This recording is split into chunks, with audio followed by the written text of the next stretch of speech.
اور یہ قیامت تک رہے گی۔ لیکن صفوان یہ کچھ دیکھ کر بھی نرم نہ ہوا۔ بتائیے اس کا کفر کتنا سخت ہوگا۔ چنانچہ ہمارے نبی جب وہاں سے مکے سے نکل کر آپ حنین کی طرف گئے اور آپ کی حوازن اور طائف ثقیف والوں کے ساتھ جنگ ہوئی تو صفوان کو ساتھ لے لیا، ہمارے ساتھ رہ لو، ہمارے ساتھ رہ لو۔ چنانچہ وہاں اللہ نے ہمارے نبی کو فتح دی، بڑا مال غنیمت ملا، اتنی بکریاں تھیں کہ 2 پہاڑوں کے بیچ کا جو اسپیس ہوتا ہے نا اس کو وادی کہتے ہیں، پوری وادی ہزاروں بکریوں سے بھری ہوئی تھی۔ جب صفوان نے ہزاروں بکریوں کو دیکھا تو مکہ تو قحط سالی کا شہر تھا، ہزاروں بکریوں کو جب اس نے دیکھا تو وہ حیران ہو گیا اور وہ بڑے تعجب کے انداز میں اور للچائی ہوئی نگاہوں سے ان بکریوں کو دیکھ رہا تھا۔ آپ نے دیکھا کہ صفوان دونوں پہاڑوں کے بیچ میں کھڑی ہوئی ہزاروں بکریوں کو للچائی ہوئی نظر سے دیکھ رہا ہے۔ آپ نے فرمایا صفوان پسند آ رہی ہیں؟ کہاں؟ فرمایا ساری تیری ہیں۔ جب یہ کہا نا تو اب صفوان کا بھی کفر ٹوٹ گیا، کہنے لگا اتنی بڑی عطا، اتنی بڑی سخاوت نبی کے سوا کوئی نہیں کر سکتا۔ حضرت اماں صفیہ فرماتی ہیں ما رأیت احسن خلقا من رسول اللہ صلی اللہ علیہ وسلم، میں نے اللہ کے نبی سے زیادہ اچھے اخلاق والا کوئی دیکھا ہی نہیں۔ نون والقلم وما یسطرون ما انت بنعمت ربک بمجنون وانک لعلی خلق عظیم۔ اللہ تعالیٰ فرماتے ہیں میرے نبی تیرے اخلاق کے کیا کہنے۔ انکا، ان اس وقت لایا جاتا ہے جب کلام کو مضبوط کرنا ہوتا ہے، اور اگر بات اس سے بھی اہم ہے تو کوئی اور لفظ بھی لگا دیا جاتا ہے۔ اللہ تعالیٰ نے ہمارے نبی کے عظیم شان اخلاق کے ساتھ متصف ہونے نہیں بلکہ عظیم شان اخلاق کی چوٹی پہ فائز ہونے، اللہ کا معنی چوٹی پر فائز ہیں آپ صرف اخلاق سے متصف نہیں ہیں، آپ میں صرف اخلاق نہیں ہیں بلکہ آپ اخلاق کی چوٹی پہ فائز ہیں اور سرفراز ہیں۔ اے میرے نبی، آپ جس عظیم شان اخلاق پہ فائز ہیں، اے میرے نبی اتنا اخلاق کی چوٹی پہ فائز آپ کے سوا کوئی نہیں ہے۔ انکا، ان لا کے مضبوط کیا، پھر آگے لا علی خلق عظیم، لام بھی لائے۔ اس لیے میرے دوستو ہمارے اخلاق اچھے ہونے چاہیے۔ وہ سالک نہیں ہے۔ سالک کہتے ہیں جو راہ معرفت پہ چل رہا ہو، سلوک کہتے ہیں چلنے کو، سالک کہتے ہیں جو راہ معرفت پہ چل رہا ہو۔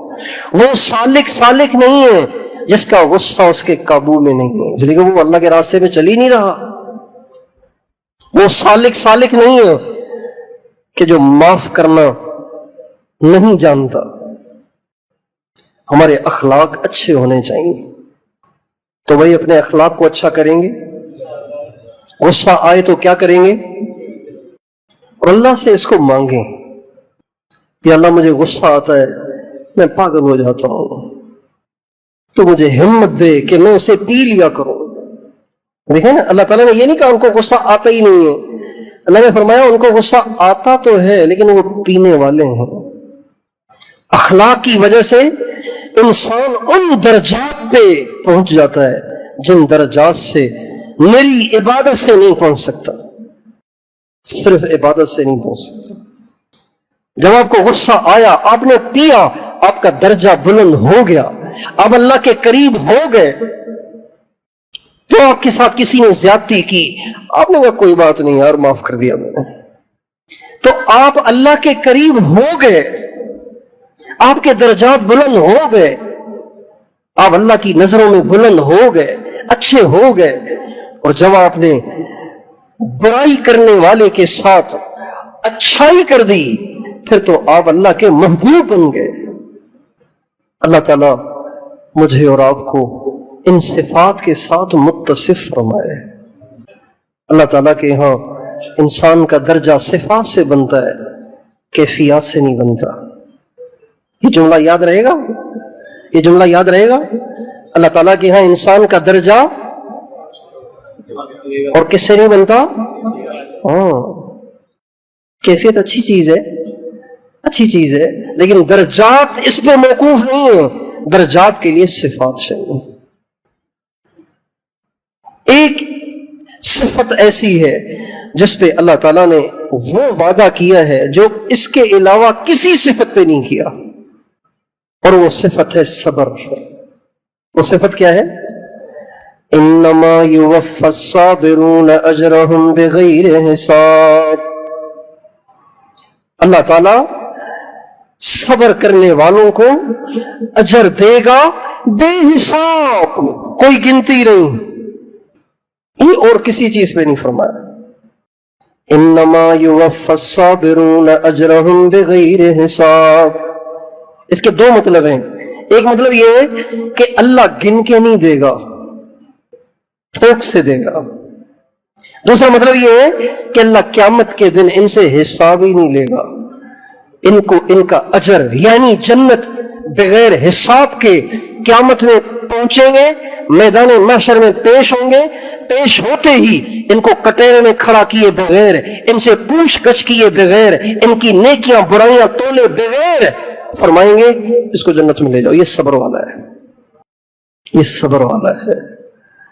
اس سے پوچھو نہیں کہ تم نے کتنا کیا، کتنا چھوڑا، تولو نہیں کتنی اچھائیاں ہیں، کتنی برائیاں ہیں، چونکہ صبر والا ہے جانے دو۔ انما یوفی الصابرون اجرہم بغیر حساب۔ اور صبر صرف بازار میں نہیں کرنا، صبر صرف دکان پہ نہیں کرنا، گاہک آنکھیں دکھا کے چلا گیا اور چیز لے کے پیسے کھا کے چلا گیا، پیسے ہی نہیں دیے، رش تھا، پیسے کھا کے چلا گیا، آپ نے صبر کر لیا۔ اور صبر صرف طاقتوروں کے سامنے نہیں کیا جاتا، پولیس والے نے خواہ چالان کر دیا، خواہ کھڑا کر دیا، بلکہ سب سے زیادہ ہمارے صبر کے مستحق ہمارے اپنے ہیں۔ سب سے زیادہ صبر کے مستحق کون ہیں؟ سب سے زیادہ جن کی طرف سے آنے والی اذیتوں پہ صبر کرنے کی ضرورت ہے وہ اپنے ہیں، پرائے نہیں۔ پرائوں کی اذیتوں میں بھی صبر کرنا ہے، لیکن سب سے زیادہ جو ہمارے صبر کے مستحق ہیں وہ اپنے ہیں۔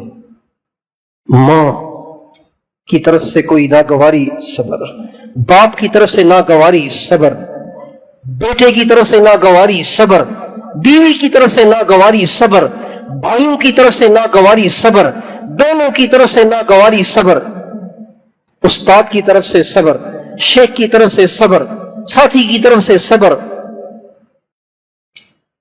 امام کی طرف سے صبر، مقتدی کی طرف سے صبر۔ جب لوگ صبر کے فضائل سنتے ہیں تو ان کے ذہنوں میں فوراً یوں آ جاتا ہے، جب ہم جماعت میں جائیں گے نا اور کوئی بستر ہمارے پھینک دے گا مسجد سے نکال کے تو ہم صبر کریں گے۔ جب ہم کسی کو دکان پہ گشت پہ دعوت دینے جائیں گے نا اور وہ دھکا دے گا اس وقت صبر کریں گے، لیکن بیوی نے اگر چائے پھیکی بنائی ہے تو صبر نہیں کریں گے۔ صبر کا اجر تو ملے گا تب جب مشرکین کی اذیتوں پہ صبر کریں گے۔ بیوی کو تو ٹکا کے لگانی ہے، بیوی کو تو سنانی ہوتی ہے۔ نہیں بھائی، مشرکین اور پرائے لوگوں سے زیادہ آپ کے میرے صبر کے مستحق کون ہیں؟ اپنے۔ کپڑے استری نہیں ہیں، صبر۔ پوچھا کچھ جواب الٹا، صبر ہے۔ ہمارے نبی اپنے صحابہ سے مخاطب ہیں۔ کن سے مخاطب ہیں؟ کن سے مخاطب ہیں؟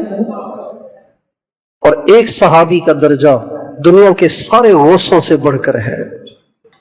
اپنے صحابہ کو فرما رہے ہیں کیا؟ خیرکم لأہلہ، تم میں سب سے اچھا وہ جو گھر والوں کے ساتھ سب سے اچھا۔ بخاری پڑھانے والا بد اخلاق اس سے بہتر ہے با اخلاق دکاندار۔ 8 گھنٹے مراقبے کرنے والا بد اخلاق اس سے بہتر ہے 10 منٹ مراقبہ کرنے والا با اخلاق۔ اللہ کے ہاں میرے ہاں نہیں، اللہ کے ہاں۔ اس کو دین سے ہم نے الگ سمجھا ہوا ہے، یہ دین سے الگ نہیں ہے، یہ دین کا حصہ ہے، اور یہ دین کا بہت بڑا حصہ ہے، دین کا بہت بڑا حصہ ہے، یہ دین کا بہت بڑا حصہ ہے۔ اللہ تعالیٰ کے قرب کو حاصل کرنے کے اسباب میں بہت بڑا سبب ہے، یہ بہت بڑا سبب ہے یہ۔ اللہ تعالیٰ کے قرب کو پانے کے اسباب میں یہ بہت بڑا سبب ہے کہ آپ پیتے رہیں، سہتے رہیں، درگزر کرتے رہیں، معاف کرتے رہیں، پھر بھی آگے بڑھ کر سلام کرتے رہیں۔ یہ اللہ تعالیٰ کے قرب کو حاصل کرنے کے اسباب میں سے ایک سبب ہے۔ کبھی اس زاویے سے ہم نے سوچا ہی نہیں۔ مراقبہ چھوٹتا ہے، میں دیکھتا ہوں سالکین کو ندامت ہوتی ہے، کرتے نہیں ہیں لیکن ندامت ہوتی ہے۔ دعا کریں، مراقبہ نہیں ہوتا۔ تہجد میں نہیں اٹھتے، شکایت کرتے ہیں، دعا کریں، تہجد میں آنکھ نہیں کھلتی۔ اس کو اللہ کے قرب کا ذریعہ سمجھتے ہیں، لیکن غصے کے پینے کو اللہ کے قرب کا ذریعہ نہیں سمجھتے ہیں، اس لیے نہیں پیتے ہیں۔ تو پیئیں گے غصے کو انشاءاللہ، لیکن غصہ جب آتا ہے تو اس وقت بیان کہاں یاد رہتا ہے؟ غصہ جب آتا ہے اس وقت بیان یاد رہے گا؟ ایک آدمی کو غصہ آیا ہوا تھا، آنکھیں سرخ اور گلے کی رگیں پھول رہی تھیں۔ ہمارے نبی نے یہ منظر دیکھا تو پاس والوں سے فرمایا مجھے ایک عمل آتا ہے۔ ہمارے نبی نے فرمایا مجھے ایک عمل آتا ہے، اگر یہ کر لینا اس کی یہ کیفیت زائل ہو جائے گی، اس کی یہ کیفیت، یہ جو آنکھیں سرخ ہو رہی ہیں، رگیں پھول رہی ہیں، اس کی یہ کیفیت زائل ہو جائے گی۔ فرمایا وہ ہے اعوذ باللہ من الشیطان الرجیم۔ بس ہمیں تو غصہ آتا ہے کہ پانی پیش کرے تو گلاس کو بھی ہاتھ مارتے ہیں، حالانکہ یہ ٹھنڈا ہو جانا چاہیے، اس لیے کہ ہماری نیت ہی نہیں ہوتی۔ اللہ مجھے آپ کو اس کی توفیق دے۔ ہمارے نبی کا ارشاد ہے جو غصے کو پیتا ہے اللہ اس کے دل کو امن ایمان سے بھر دیتا ہے۔ آپ کو غصہ آیا ہوا خوب، آپ چپ ہو جائیں، لوہے کا سینڈل پہن کے اپنے نفس کے اوپر رکھ لیں، ہلنے نہ دیں اسے۔ جب ٹھنڈا ہو جائے پھر آپ دل کو جھانکیں، آپ کا دل ایمان سے بھرا ہوا ہوگا۔ اب آپ مراقبہ کر کے دیکھیں مزہ نہ آئے، اب آپ نماز پڑھ کے دیکھیں، دیکھو مزہ نہیں آتا کہ نہیں آتا ہے کہ نہیں آتا۔ اب آپ قرآن پڑھ کے دیکھیں مزہ آتا ہے کہ نہیں آتا۔ ہمارے معاشرے کو ایسے لوگوں کی ضرورت ہے۔ آج معاشرے کو، آج گھروں کو، آج فیملیوں کو، آج برادریوں کو ایسے لوگوں کی ضرورت ہے۔ یہ یہاں سارے پیپسی بنے ہوئے ہیں، پھٹے جا رہے ہیں جوش سے۔ ہمارے معاشرے کو ایسوں کی ضرورت ہے جو بھڑکی ہوئی آگ کو بجھانے والے ہوں، بھڑکانے والے نہ ہوں، تیلی لگانے والے نہ ہوں، بجھانے والے ہوں۔ گھر گھر لڑائی ہے، گھر گھر جنگ و جدل ہے، گھر گھر میں نفرتیں ہیں، بغض اور نفرت کی آگ گھر گھر میں بھڑک رہی ہے۔ بیوی خاوند سے بیزار ہے، خاوند بیوی سے بیزار ہے، ماں باپ بچوں سے، بچے ماں باپ سے بیزار ہیں، بھائی بھائی کی سالہ سال شکل دیکھنے کو تیار نہیں ہے، اور عید پہ بھی ملنے کے روادار نہیں ہے۔ ایسے حالات میں ایسے لوگوں کی ضرورت ہے جو بجھانے والے ہوں، پینے والے ہوں، سہنے والے ہوں، برداشت کرنے والے ہوں۔ منہ کو سیے بسد سکون جور و جفا اٹھائے جا، یعنی زبان حال سے کہہ دے کہ ہاں ستائے جا۔ یہ مولانا جمشید صاحب سناتے تھے۔ منہ کو سیے بسد سکون جور و جفا اٹھائے جا، اپنے ہونٹوں کو سی دو خاموشی سے، اور ظلم اور زیادتیاں ناگواریاں سہتے چلے جاؤ، سہتے چلے جاؤ، اتنا سہو کہ گویا تم یوں کہہ رہے ہو کتنا ستاؤ گے، اور ستاؤ اور ستاؤ اور ستاؤ، یہاں سے اف نہ ہوگا۔ ادھر آ ستمگر ہنر آزمائے، تو تیر آزما ہم جگر آزمائے۔ او ظالم، او زیادتیاں کرنے والے، کتنے ظلم کرے گا، تو اپنے خنجر کو آزما، ہم اپنے جگر کو آزمائیں تو اپنے خنجر کی دھار کی تیزی کا مظاہرہ کر ہم اپنے جگر کی مضبوطی کا مظاہرہ کریں گے۔ ادھر آ ستمگر ہنر آزمائے، آجا ہم دونوں اپنے اپنے فن کا مظاہرہ کرتے ہیں، تو تکلیفیں دینے کے فن کا مظاہرہ کر اور میں اسے سہنے اور برداشت کرنے کے فن کا مظاہرہ کرتا ہوں۔ اور کون سا ہمیشہ رہنا ہے؟ دنیا میں ہمیشہ رہنا ہے کیا؟ ہاں بھائی، ہمیشہ رہنا ہے؟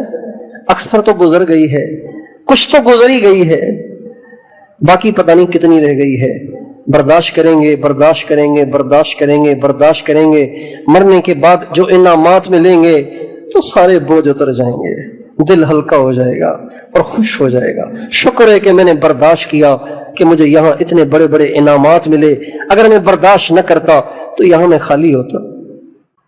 اللہ تعالیٰ مجھے اور آپ کو عافیت بھی دے اور ہمت بھی دے۔